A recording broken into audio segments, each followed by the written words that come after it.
playground. Like, how is that going to help anything, James? Why are you saying it's a playground? Why are you doing that? Can't we take this more serious? Some of you are like, dude, why didn't you say this earlier? Man, you who've said that, when I say it early, you can go home early. You get to go home early today. You got to clock out. I'm not gonna fucking pay you. You want to pay you to go home early? You kidding? Shit, I'm already home. You're probably home too. What are we talking about here? What are we talking about? Hello, good morning. Playground theory is I think it's gonna help if you're struggling, and it's kind of I kind of struggle sometimes. When I'm how you doing? When I am surrounded by protocols of the Imaginarium, and I can't interface, I struggle. And here's how I want you to look at this. The entire world is recess. And when you go out to interact with the people, your countrymen, we'll call them that, you are joining recess with them all the time. Not once are you in a classroom. Not once are you taking shit seriously. The entire event is recess. The whole thing, from start to finish. And what pains you is that you do not know it's recess. It pains you because you're out there on the playground and you're trying to get shit done. You are trying to make things happen. And so you are building relationships with people that are at recess. You are introducing yourself. You're giving your real name. You're not trying to hide anything. You're not playing any games at all. You're just like trying to play it straight, you know? And this is your problem. This is your problem. If you feel we have a problem, this is it. This is it. That's right. If you don't feel we have a problem, give it a few minutes. Maybe you'll develop a problem by the time the show's over, and you can retroactively apply this salve to this, because this is what's causing all the damage. You go out into the world, and there are people that are like, we're gonna vote, and you're sort of like, oh, that's stupid. I don't want to play that, you know. And maybe you don't. Maybe you know who's winning? You're not gonna like this. You know who's winning? Voters. Voters are winning. Do you know why they're winning? Because they're having fun. They are running around the playground. They have played capture the flag. And if it's a red flag, then they're going to go do bad things to people on other playgrounds. If it's a blue flag, they're going to do bad things to themselves. It's a interesting game. There's a lot of economics involved. You might think it's stupid, and you are actually not playing correctly. You're not playing it right. I don't know how to play that room right, okay? To me, it's as painful as trying to play Barbies with a 5-year-old. I've tried that. It's one of the most difficult imaginary spells I've ever had to cast, is to stay engaged into that flux of we are playing Barbies with a 5-year-old. It's just difficult. Certain things I can play, certain things I cannot. Voting is kind of one of those. I believe in the concept. I think it's a sexy sort of idea, you know. When I grew up, I looked at it as, hey, this is a great thing. And then I started taking it too seriously. I wanted it to be real. And I more importantly, I didn't know that everyone else who was playing voting was playing. I didn't know that. I really thought everyone else was serious. I saw people in my family dedicate their lives as veterans, some of them injured, some of them died. fighting for this game called voting. And so I thought it was real. When the Iraq War, I thought that I was defending your right to say whatever you wanted to say on a podcast. That is not true. That's not true. That did not happen. It didn't happen. I went, but that didn't happen. Okay? Pretty much everything that I thought was real growing up, turns out we were playing the whole time. We're playing. It's the land of the free. And this might seem like bad news only if you're still on the hill of this is real, of this is serious. I didn't say it's fake. I told you that everyone is pretending. It's difference. It's a difference. Recess is real. Every bit of recess is real. The lives that are invested in recess, if you die playing kickball, because that's how frickin' serious you were into kickball, if you are the Foursquare King, and you vanquish your opponent and send him to the grave, and the body is sent home on a slow bus ride as the mother is crying through the screen door window because you destroyed her son in a game of Foursquare. That's all that happens. All that's real. The game itself might be imaginary, but it really doesn't matter. And to me, this is what's going to get you over this hump and to enter into the analogy of the playground. You were living in a playground. You simply didn't know it. And your conviction, which I have always found sexy, I've always harnessed my relationships based on the authentic conviction that I see from other people. I'm sorry that that is being shamed. Because the playground game that you were playing and I was playing, where we call truth and honor and the American way, the playground where we're playing, where we're like, well, wait a minute, the fucking Constitution says this, and I took a note to the Constitution to say this, and so fuck that, and this is stupid, so I'm not going to do that, and I owe it to myself to do this, and you're starting to take patriotism too seriously. You're starting to you're becoming a fanatic because you're expecting it to be real. This can't be good to hear. I'm a veteran. I'm not saying that gives me the excuse to send you such pain. It's I want you to know that I'm right there with you because I struggle with this too. And when I look out the window of what's happening all around us,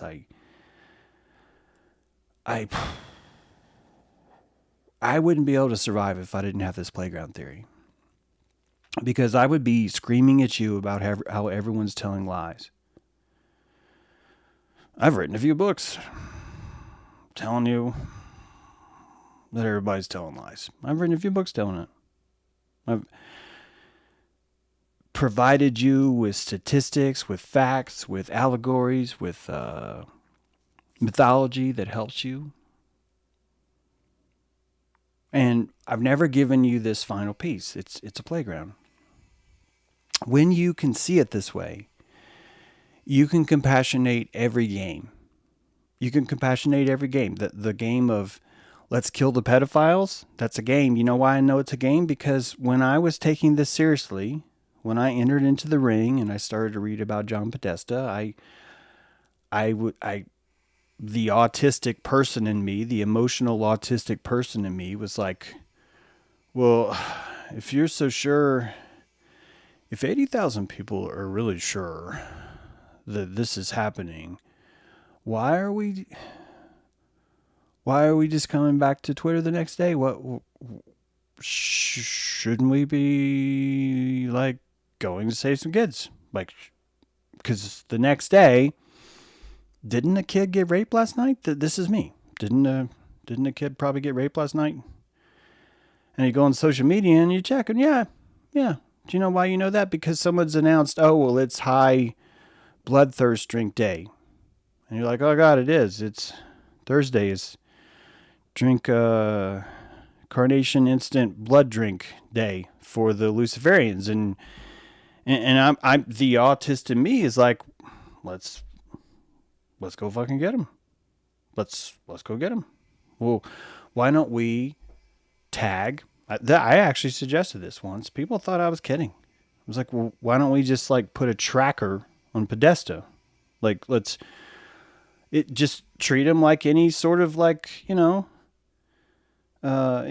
kind of toothed mammal that you might want to track. A lot of us think that we're saving the turtles when we put $1 in the Save the Turtle jar. And what you don't realize is that all the money in that jar is going to a team of fucking ninjas that are calling themselves scientists, and their sole purpose is to attach an electrical base station to the fucking turtle and have to go around all its friends explaining what this beeping fucking device is that flashes at night and shit, and why it slows us all down. And the whole thing is because they love me, says the turtle. They love me.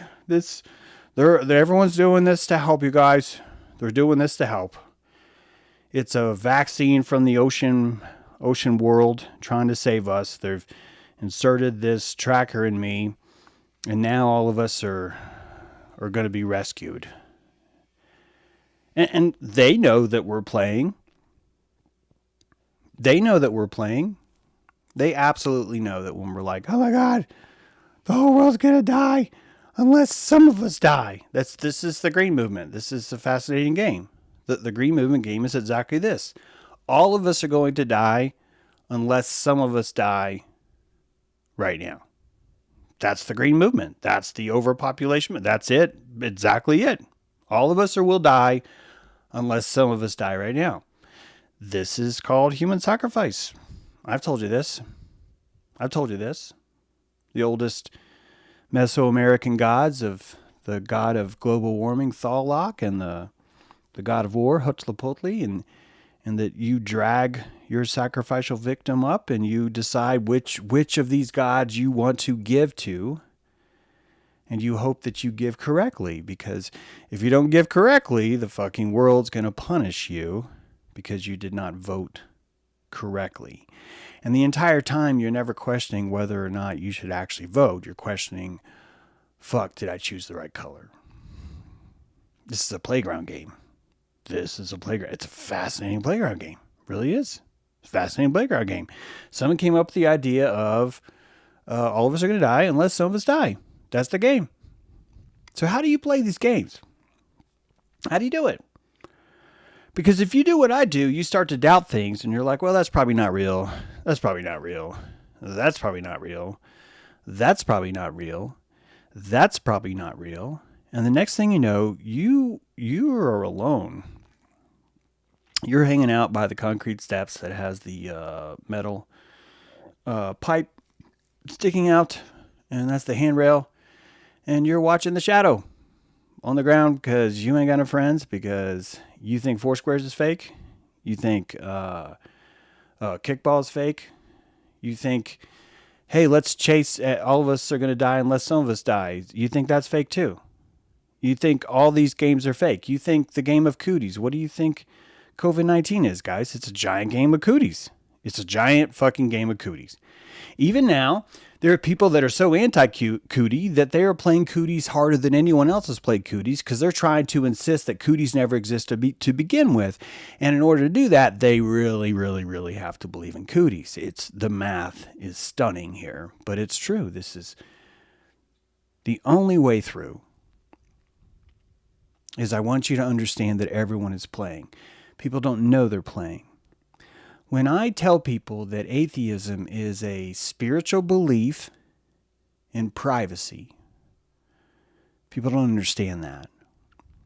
And they say, well, there's no way that an atheist would admit that they do believe in God, they just want privacy. And my response is, yeah, I know. There's no way an atheist would admit that. If I caught you playing cooties and you had pinned a kid down in the corner and all the other people playing cooties had decided that this guy was, not only was he had cooties, but he was the prime carrier. He was the first, what is that term, right? The origin of the entire thing. This is your scapegoat. This is the guy you want to get. And in the middle of that, if right before they're about to get him, you come in and tell everyone all this is fake, you guys are pretending, it's not gonna work. You're not gonna reach those people. Those people aren't going to trust you. Those people are going to go after you next.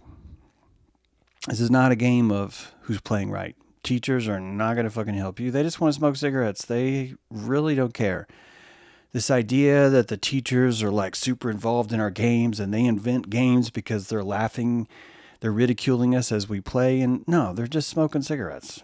Teachers, they're just smoking cigarettes. They're not even paying attention. They kind of enjoy that you guys are, as long as they can hear you screaming, they know you're alive. That's about the extent of it. And what happens when you're a parent or you're an adult and you find yourself in whatever situation where maybe you're with kids and the kids want to play with you and you try and play and you notice that you've been ostracized. You're not playing correctly. You're ruining the vibe. Why are you ruining the vibe? You're too tall. Your perspective is too robust. And you can't be as nimble with the rules. You have too many cerebellum objections. So when someone says, well, the cotton candy rocket's going to get us there, and you're just like, there's not a fucking cotton candy rocket. I just told you about SpaceX. I just fucking told you that. No one actually needed a rocket to go to Mars. We just needed a rocket to go off and then land on its butthole. That's all that's happened. It's the only thing that's happened now. And it happened right before the election. And the amount of money that it took for that to happen was actually the entire amount that Musk said that he needed in order to get us to Mars. The entire budget that was allocated for Musk to take us to Mars has been spent on a rocket that lands on its butthole. And the only way you're going to be able to accept this is if you can get with me on this playground theory and say, this is recess. It's recess. There are 32 rockets in the Saturn program. NASA was able to, on the playground, to gather enough lunch money to build 32 rockets. 32 of them. And when you come out in the recess and you think this is all real, you start to uncover secret societies and you're really having fun because now you're playing secret society and you're counting, well, that's interesting, 32. And then you start to see this whole Freemason thing and the symbolism of the last mortal number. And the whole time you're like, that's weird. It wasn't 33. That's weird. It wasn't 33. And then you see that Musk has a butthole rocket and there's 33 engines on this thing. There's 33 Saturn rockets are on this thing. And if you've been on the playground for a while, if you've been playing this game for a while, you're going to learn how to invoke imagination effectively. You did this when you were little. Sometimes you knew the best game to play. And you go out to recess and you go, we're going to play Bat Ranger. And the first time you throw out Bat Ranger, people are like, what is Bat Ranger? And then you show them, oh, I am Bat Ranger. And you walk around, you got a weird thing and you're chasing people like this. And you pulled your shirt up and you're using it like a cloak and you're throwing pine cones because they're projectile weapons. They're bat droppings. They're guana grenades. And the moment you invent this, the enthusiasm is really all it takes for the belief to kick off and for everyone else to go, I like Bat Ranger. Let's try it. And everyone else jumps on the game of Bat Ranger, and now you're playing Bat Ranger. And if it goes well, the next day, you're playing Bat Ranger again. And your imagination has made it to the charts. You've made it to the Billboard charts of Recess Top 100. And you start to feel this sense of prana, this sense of accomplishment. And it makes you want to play harder. You want to play harder next time. And when you find yourself at recess and you're not able to play with everyone because certain games aren't effective, you suffer because you're alone. You suffer because you don't feel included. And eventually you dust off your loneliness. You're tired of looking at shadows. You're dribbling the spit down your lips to see how close you can get to the ground and pulling it back up. And then you notice that some people are giggling at you. And then you decide, okay, I've hit rock bottom here. I've hit rock bottom. And you come back and you start to play again. You just try harder. You try harder. And you find that the adrenaline pump in four squares maybe is enough to get you off, and you're able to subside. You might try Bat Ranger, but it's losing steam, and you don't know why, but it is. And you end up abandoning these things, and you meet new kids. They show you games like Spin the Bottle, and you're like in this whole other level now. And you've playing the same games, but now you're playing baseball. But baseball's a little bit different now.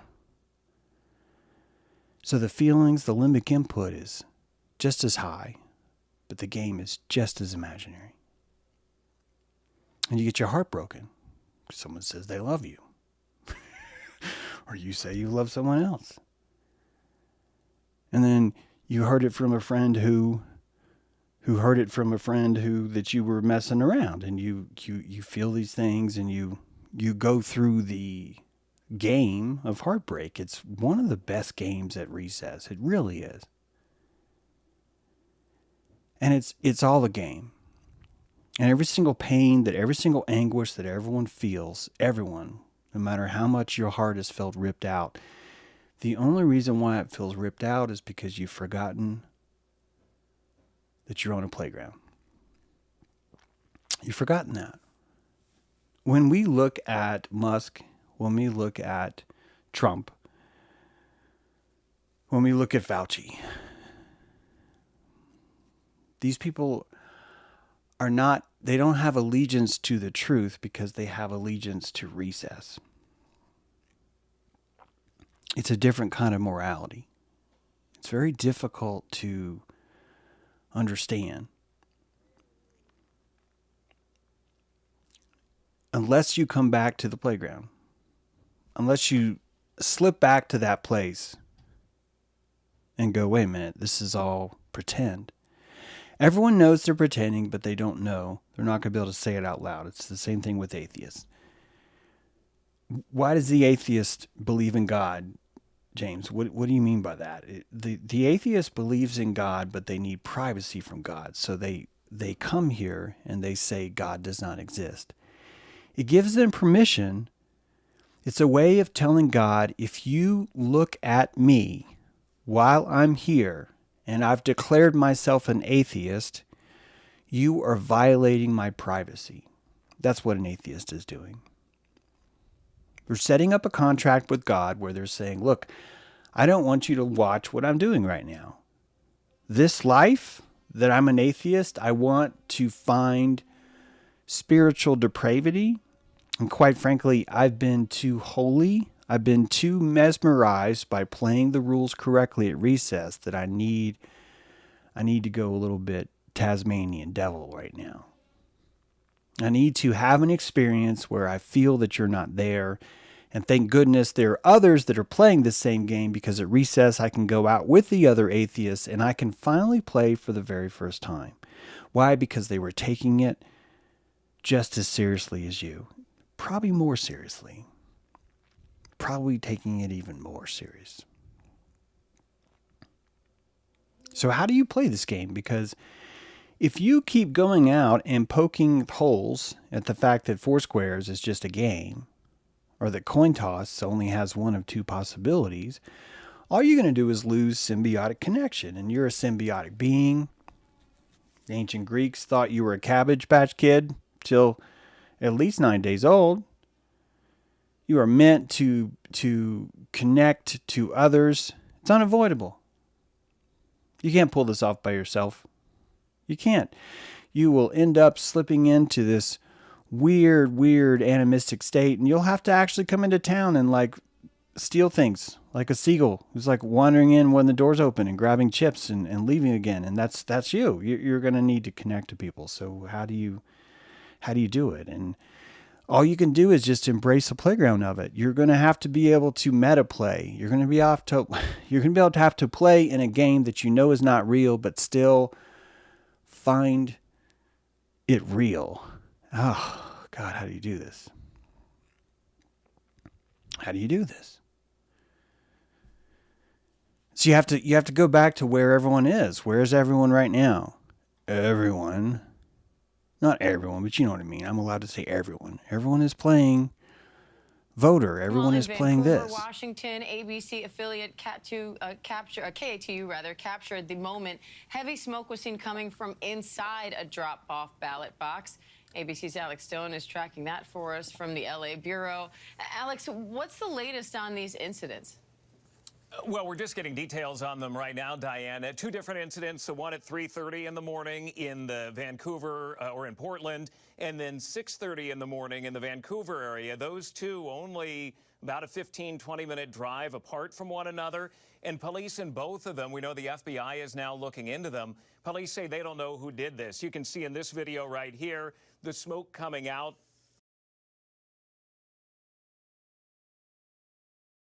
Okay, this is a video, just came out yesterday. Explosive device placed in ballot box. And this is some serious pretending. Now, if you don't, if you've decided that voting isn't real, and believe me, oh, I'm so with you. I really have a hard time with this one. Like, I really do struggle with the whole, just the way voting is. It's difficult, and that's why I write this. This is why I wrote this show today. Is I want to play. I really want to have fun. UFOs are hard because everyone wants to play government-sponsored UFOs, and that's harder for me. I could actually play UFOs if we were like, if kids were in charge of like the UFO sightings, right? If like 5-year-olds were like, hey man, fucking reptilian showed up in the playground today and said his name was Izzy, and he's in my bedroom. He's playing Donkey Kong. This, I could get behind this. Sounds great, but it's like, no, the aliens actually, Charlie Kirk found one of these aliens, and the aliens are like, hey, we kind of like the Republicans in this election. Like, that's, I wish I could tell you I'm kidding. This is like trending on Twitter. The UFOs are favoring the Republicans. Why? Because UFOs probably watched the Joe Rogan interview with Trump. And if you watch the UFOs, saw the Joe Rogan interview with Trump, and they said, hey, you know, Trump is a really down-to-earth guy, and he's talking about releasing the secret files. And if he releases the secret files, then even though we're extraterrestrial life capable of faster than the speed of light travel, and seriously, we don't have to wear clothes, so we're pretty fucking advanced as fuck, we still need voting to work. We still need a candidate here. And Kamala is just terrible. Oh, God, says the aliens, right? The aliens are like, Kamala is just horrible. She's so not in touch with the people.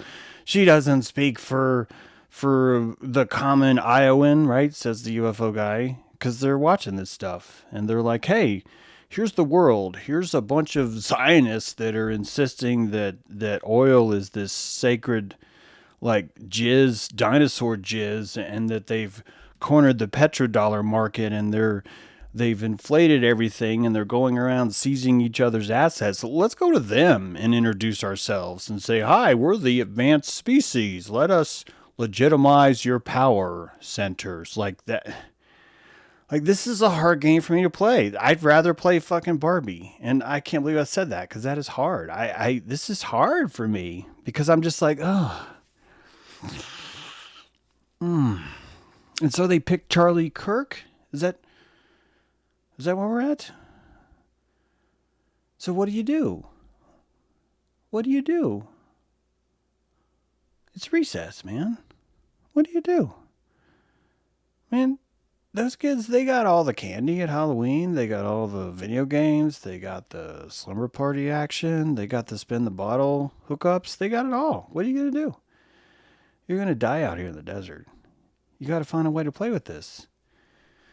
It's tricky. Now, to me, it is amazing to me that there was a camera crew at 3:30 in the morning in the downtown streets of Portland, exactly at the moment when the incendiary device was decided by a team of 10 firefighters. So you need to picture how this happened. It's 3:30 in the morning, and some good citizen had to have noticed that, hey, the voting box has some sort of incendiary device inside it. Okay? So that citizen notice it. How do you notice that there's an incendiary device inside a voting box? How do you notice that? How you doing? You doing all right? You guys still, is everybody still with me? Does anyone want to play cooties? Go ahead. This is hard. I'm telling you how to play this game better. I don't know if it's going to be able to work. So this thing here, okay, it's 3:30 in the morning. A good citizen says, hey, there's an incendiary device in the ballot box. How do I know that? Maybe it's smoking. Maybe there's fire coming out. Like, I don't know how else you would know. I don't know how else you would know that inside of this metal ballot box, which you could not see inside of, there is an incendiary device, okay? So, it's pretty freaking amazing that the camera crew and the fire people were there and were able to get it to film as the incendiary device is going. This is huge. This is some UFO level interaction. Here's what I think happened. The UFOs, watch what I do here. You're going to need this. Obviously, the UFOs can travel in time. Obviously, the UFOs really like Charlie Kirk. They like the cut of his jib. They like how conservative he is. They like that he has natural family values. They like that he's pro-Israel. I know it's kind of weird, but they do. They think it's important that we have someone in the White House who has a no-nonsense attitude. Someone who we can all relate to. All right? So the aliens use their time travel device to go back in time and alert the fire department and the camera crews that there's an incendiary device inside this voting box. See how that works? We have taken 2 playground games and we have joined them in holy matrimony. Holy matrimony. That's what we've done. Okay? So, this makes sense. You can work with this. Okay? Number 2. Did you see how many ballots were in here? Now, if you listen to the whole story, it's going to tell you that this ballot box was emptied at 8 a.m. the following day, the previous day. The previous day at 8 a.m., this ballot box was emptied. And at 3:30, so it hasn't even been a full 24 hours. It's been 19 hours tops. And that 19 hours later, an incendiary device has gone into this box. And not only has it gone in, but there are literally hundreds, if not thousands, of ballots that were placed inside of this ballot drop box from 8 a.m. the day before. This is huge. Voting is more popular than I thought. Your vote matters so much that there are ne'er-do-wells, nay, dare I assume, cootie catchers, cootie clingers. Yeah, let's call them what they are. Cootie clingers are wandering around looking for the voting box that for whatever reason, even though it's at least a week before the election, hundreds, if not thousands of Portland people decided that they were going to drop off their early voting form in this ballot box. And during that time, one of the most horrible travesties to ever occurred. This can only be an alien. While in Vancouver, life. Washington, ABC Only. affiliate KATU captured the moment. Look at this. Heavy smoke was seen coming from Look at those inside a ballots. drop-off Look how ballot many. box. ABC's Look Jeff how Bezos many is tracking ballots that there for us were. From the LA Bureau. That is Alex, huge. What's the latest on these incidents? Guys, Well, we're just getting details that on them right is now, a Diane. lot. Two different It's a lot of ballots.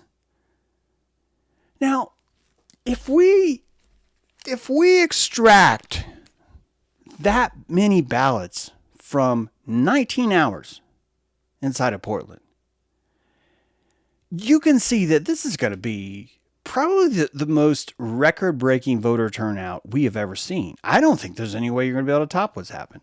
There's no fucking way. There's no way.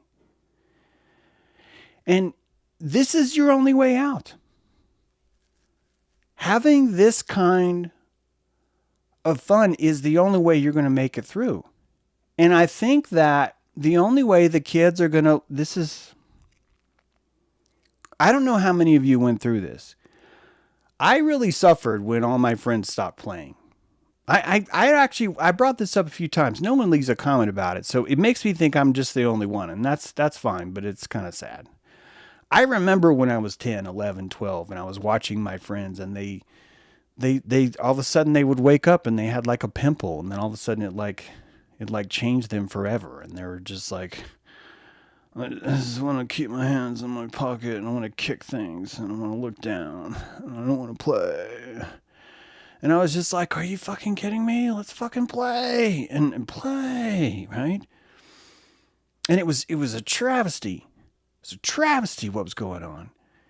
And I started to well, I'll just fucking go play with other kids that are younger. That's fine. I don't fucking care. And I pulled that off as much as I could until they cast me out. It was Lord of the fucking Flies, man. It was brutal. Brutal. There came an age where I was just simply too tall. They didn't trust me. I carried too much power. They're like, this kid's going to want to change the game. He's going to want to play voter box. We don't want to play your stupid voter box game, you cootie walker. You know, that's what they said. It still hurts to this day.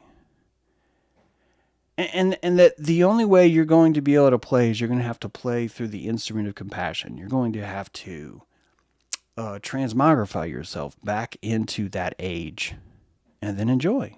This is why you're going to need aliens. You're going to need aliens for this to happen. So, this show, starting officially right now, is pro-alien. It's pro-UFO. Frankly, we're going to have them to survive. It's the only way we're going to make it through. It's the only fucking way. Guys, I've walked around. It's only more retarded. It's really only... I think that honestly, out of all the games that are being played on the playground, the one that's probably a little bit easier to play from some of the games you see is actually voting. That's how desperate this is. So you're going to need these kind of instrumentations, quite frankly.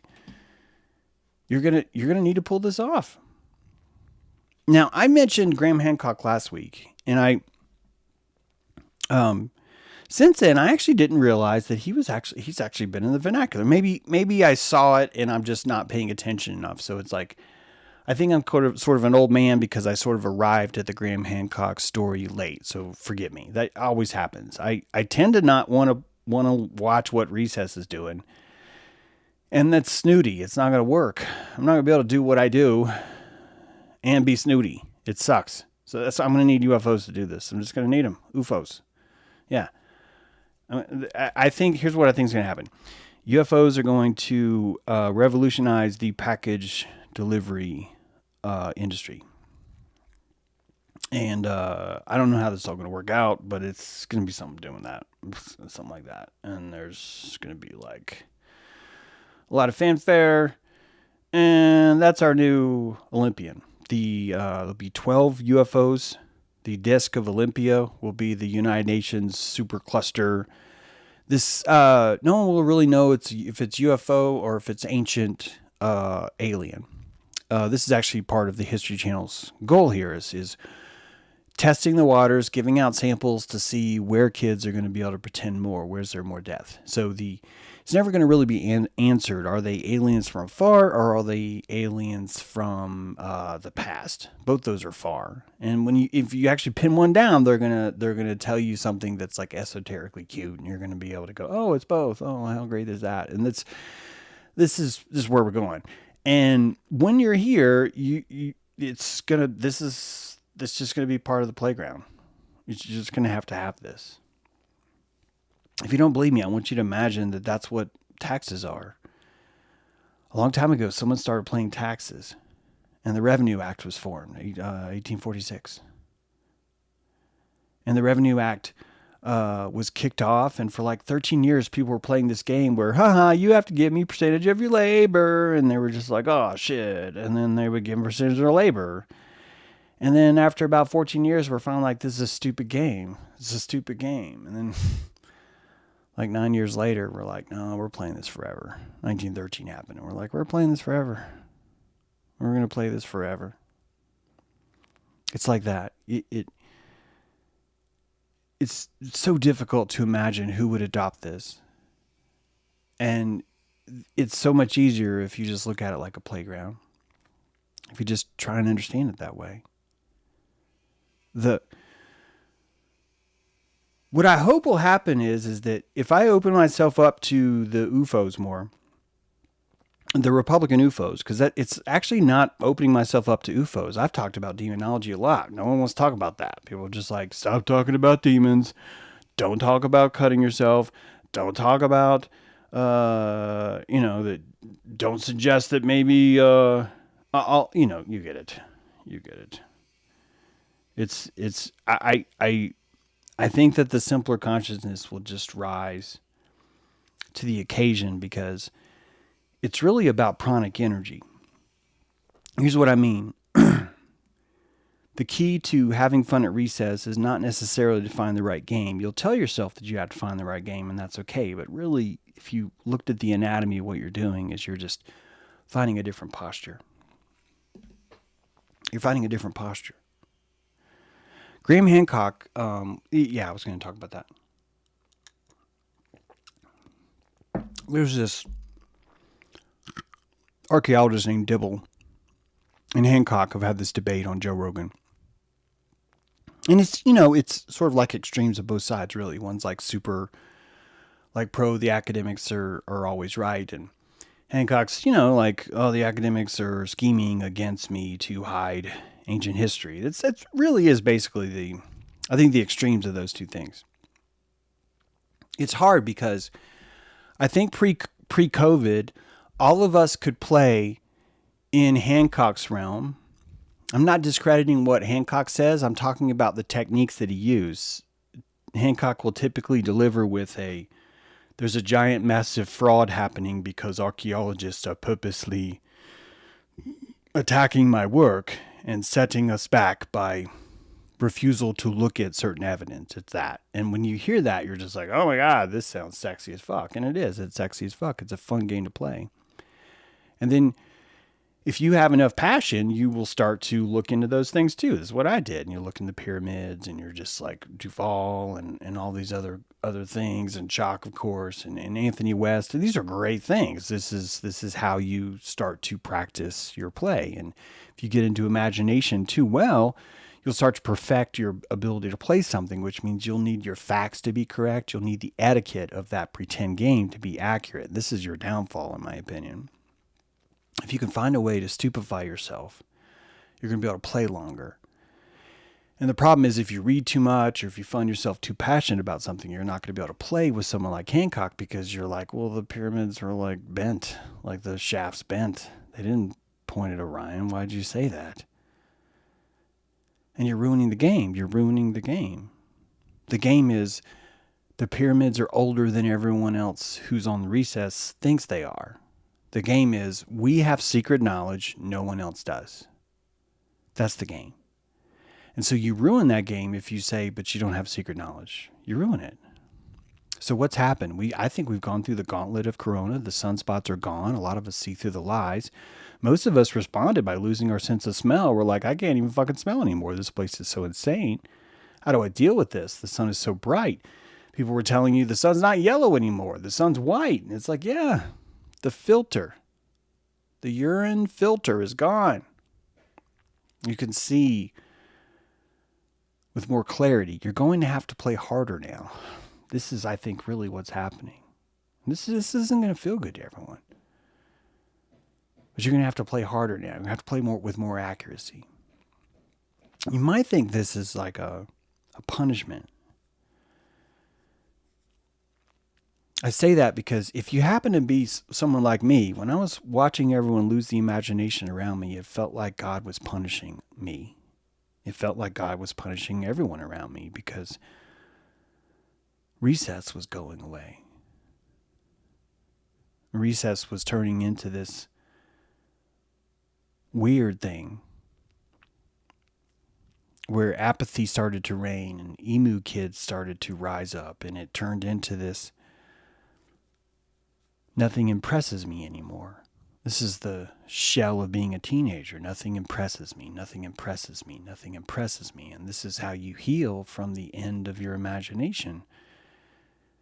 And you incubate this, and the only hope you have is that society itself has said we will allow you to play one game, and that game is plumber or electrician or live streamer or whatever job it is. You've noticed that society will let you play a very specific game, and if you do that, you're going to have subsistence, and people are going to accept you. If not, you're going to be thrown out of society. You're going to become what people call homeless, which means callous or originless.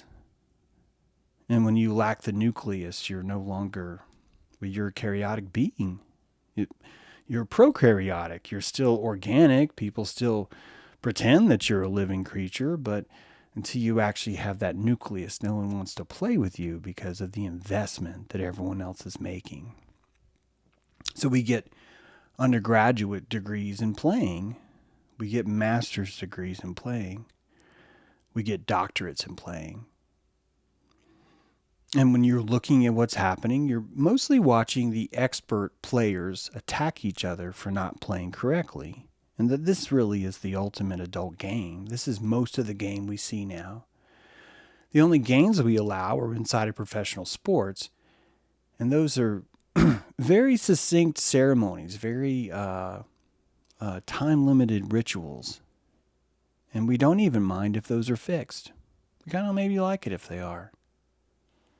And so we have this predictability that, well, it is going to be, as long as someone's getting sacrificed, whether it be to Thalok, whether it be to Huitzilopochtli, as long as someone is going to be sacrificed, right? I mean, that we can all agree, says society. So the games that we play end up turning into a weird, sort of kind of like a curse, like a group curse, where our ability to be flexible young determines how cursed we are from everyone else as we get older. It used to be a really big sin to change your careers. That was considered a failure. And I think a lot of this has to do with when someone is outcast. It's the same kind of a thing. If suddenly you've switched something, we're very nervous about why did you just change what you were pretending to be. You're ruining it because you're making it look like I could change what I want to pretend to be, or this person could change what they want to pretend to be. And this is the essence of Buddha. This is the story of Buddha. I have it all, and I need to change what I want to be. The recess is too painful, says Siddhartha. It's too painful. This is what you need. You're going to need to find this fun. And it's hard because you want to put so much torque in it. Whether you're playing veteran, whether you're playing hero, whether you're playing save the land, whether you're playing wake up Turtle Mountain, all of the fantasies that come into making you passionate in who you are at stake every day. And I'm with you. I want the most passionate game to win. But I also know how important it is that everyone keeps playing. That everyone keeps playing. Jeff Bezos published this today. I didn't know he was the owner of the Washington Post. Maybe you guys knew that. I just didn't know, that's all.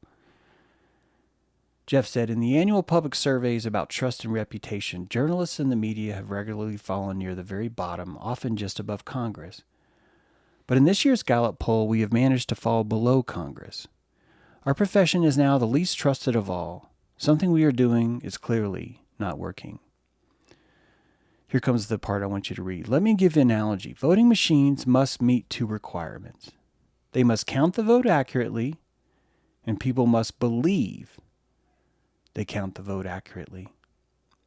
The second requirement is distinct from and just as important as the first. To him, it's just as important that people must believe. People must believe. When you look at Donald Trump,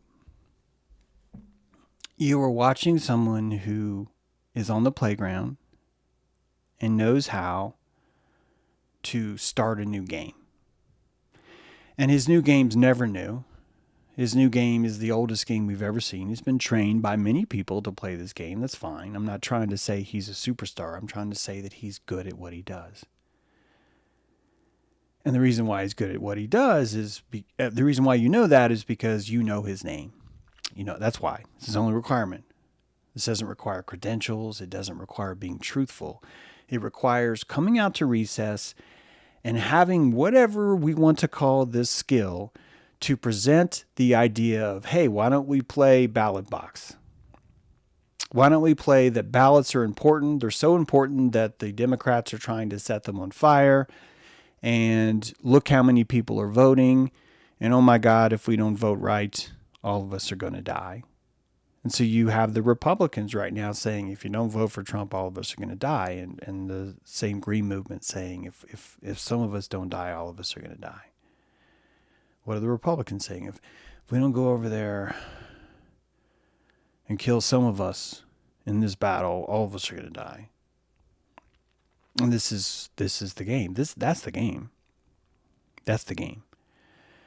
And if you're going to play in this game, if you're going to stay alive in this game, here's the tricky part. You're going to have to look at recess as having no victims. You're going to have to look at recess as a place with no victims. This is so hard to do. This is probably the hardest state to play in. It really is the ultimate detachment that allows you to connect to the world. That's what I said. This is 5G. I've talked about the 5 different levels of love before. This is the top level of love. You are loving nature's chemistry. That's how much you love this world. You are loving nature's chemistry. You not only love the child, your equal, your parent, your humanity. You love the way nature even kills humanity. You love the maggots. You love the seasons. You love the failures. You love the fraud. You love the fires. You love the innocence that dies in a horrible, horrible way. All of it. Ugh. It's such a hard vibration to play. It is the most epic game on the playground today. And you can play it, but you're going to need help. You're going to need other kids that are playing the same. You're going to need to really tap into this idea that there are no victims. This is expert level stuff, my friends. Expert level stuff. Let me know what you think in the comments. We'll see you guys tomorrow. Have a good one. Good luck playing.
It's